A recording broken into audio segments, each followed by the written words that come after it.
அம்மா, இன்னைக்கு பஞ்சமி திதிமா. அம்மா, உலகத்தில்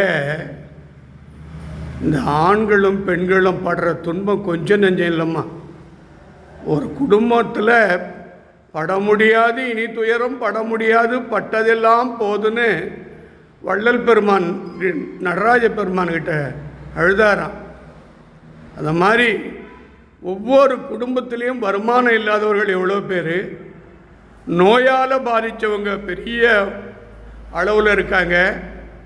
கடன் சுமை, கோர்ட்டு வழக்கு வம்பு பிரச்சனைகள், முட்டி வலி, கை கால் குடைச்சல், எனக்கு கணவன் அகால மரணம் அடைஞ்சிட்டாரு, எனக்கு வாழ்க்கையே அமையலை, ஒரு குழந்தை இருக்குது, 2 குழந்தை எப்படி நடத்துறதுன்னு புரியல, என்னை அப்பா அம்மா வீட்டில் சேர்க்க மாட்டேன்றாங்க, ஒரு வீடு இல்லை, வாடகை வீட்டில் நிம்மதியாக தூங்க முடியல, வேலை இல்லை, நல்ல கணவன் அமையலை, எனக்கு மணமகன் சொல்கிறான் நல்ல பெண் எனக்கு அமையலை, வீட்டிலேயே சந்தோஷமே இல்லை.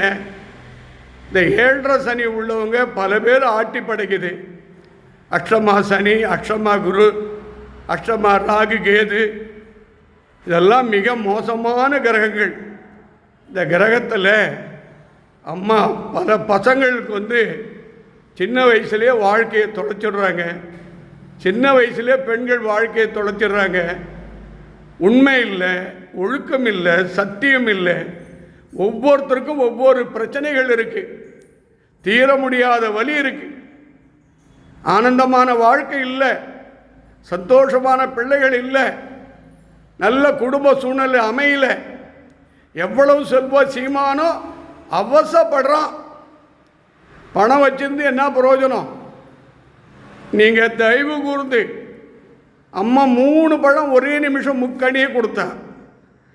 எவ்வளவு பிரச்சனை உள்ளே இருந்தாலும் இங்கே ஞாயிற்றுக்கிழமை ராகுகால பூஜையில் குடும்பத்தோடு நீங்கள் வணங்கிட்டீங்கன்னா, இந்த அம்மன் அருள் வாக்கு நீங்கள் பார்த்துட்டிங்கன்னா உங்கள் வாழ்க்கையில் நிம்மதி கிடைக்கும். திருப்பதி ஏழுமலை போல நீங்கள் வாழ்வீர்கள். எல்லாரும் துர்காதேவியை பார்த்துங்க. இதுதான் என்னுடைய நம்பர், இதை பார்த்துங்க. இந்த பூஜையில் வெளிநாட்டிலிருந்து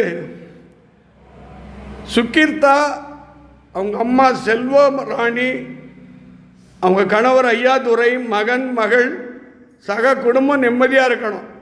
பணம் கொடுத்து ஏமாந்துட்டாங்க, அந்த பணத்தை வர வச்சு கொடு, அவங்க குடும்பத்தை நிம்மதியாக வாழ வை. அடுத்தது சோபனா, சென்னை ஸ்ரீபெரும்புதூர் காலேஜ் ப்ரொஃபஸர், அவங்க மகளுக்கு நான் புத்திர பாக்கியம் பல வருஷமாக இல்லைன்னாங்க. நான் ஒரு தேதி சொன்னால் அந்த தேதியில் இப்போ முழுவாது இருக்கிறதா அவங்க அம்மா சொன்னாங்க. அந்த பெண்ணு பேர் மகள் கருவுற்றிருக்கிறாள், அவள் பேர் மீரா, மருமகன் பேர் ராம்குமார். அது பெருமாளே அவதாரம் பண்ணி ஆண் குழந்தை பிறக்கணும். அதுக்கு அடுத்தது டாக்டர் டீன், அரசு மருத்துவமனை மெடிக்கல் காலேஜ் கடலூர், சிதம்பரம் மாவட்டம், ஸ்ரீ திருப்பதி. அவங்க குடும்பம் பல்லாண்டு வாழ அம்மனை பிரார்த்திக்கிறேன். அதை தொடர்ந்து டாக்டர் ராமசாமி, சீஃப் ஆயுர்வேத, புதுச்சேரி அரசு மருத்துவமனை சீஃப் டாக்டர். அவங்க குடும்ப பிள்ளை மக்களுக்கு பல்லாண்டு வாழ வைக்கணும்.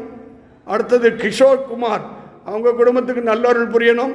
அடுத்தது நவ்யா மேகலா, கால் பிரச்சனை, ரியல் எஸ்டேட் குடும்ப பிரச்சனை, கடன் சுமை எல்லாம் நிம்மதி ஆகணும்.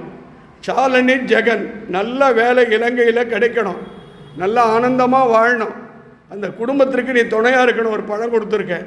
அடுத்தது கே முனிரத்னா, பெங்களூர், ஒரு பழம் கொடுத்துருக்கேன். அவங்க அம்மா பிரச்சனை, இந்த பிரச்சனை தீர்க்கணும். இங்கே யாரெல்லாம் வந்திருக்காங்களோ அத்தனை பேருக்கும் அம்மன் பரிபூர்ண அருள் புரியணும். இப்பொழுது தீபார்த்தனை படைக்கிறேன். எல்லாரும் நீங்கள் கையெடுத்து கும்பிட்டுங்க. இப்போது எல்லாரும் பாருங்கள், பத்ரகாளி அம்மனை வணங்கிங்க.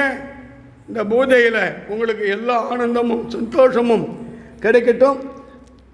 கடங்கள் எல்லாம் நீங்கி ஆனந்தமான வாழ்வு